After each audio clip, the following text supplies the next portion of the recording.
Jo crec que la gent s'hauria d'habituar a comprar directament del productor perquè no és el mateix una cosa que ha estat ja dins càmera durant una sèrie de dies. Nosaltres, per exemple, el mateix dia de mercat, de les 9:30 això, encara arribem per més gènere que s'ha teat el mateix de matí. La qualitat del producte coit, no té res a veure. Molta gent ja molt bé comprar a partir de les 9:30, 10, perquè saben que nosaltres encara arribem. Imagina't en 30 i pico de graus, amb una lletuga que has acabat de recollir, a una cosa que potser ja d'un parell de dies. No hi ha punt de comparació, una cosa amb aquesta.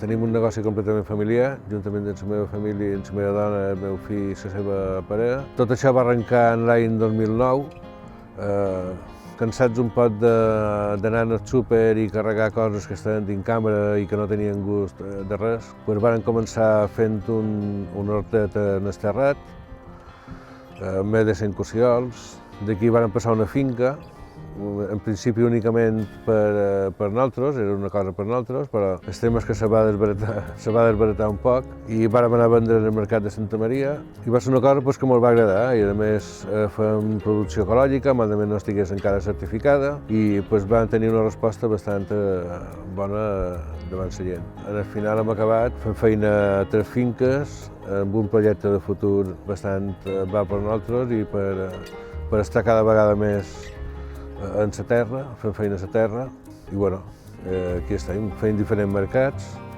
com el Mercat Ecològic de Palma, el Mercat de Pollença i el dijous a Inca. El Mercat Eco de Palma, a part de ser el mercat més important, el tracte que tens, la quantitat que tens en aquest mercat, té molt de tracte amb tothom, la gent s'estima més. S'estan donant compte, sí que és vera, que potser se'n van a un supermercat i poden comprar de tot i qualsevol hora, però no un producte fresc com els que tenim allà. I això cada vegada més se nota la gent que cerca aquest producte. Tant local, primer de tot el que sigui en el local. Això està claríssim.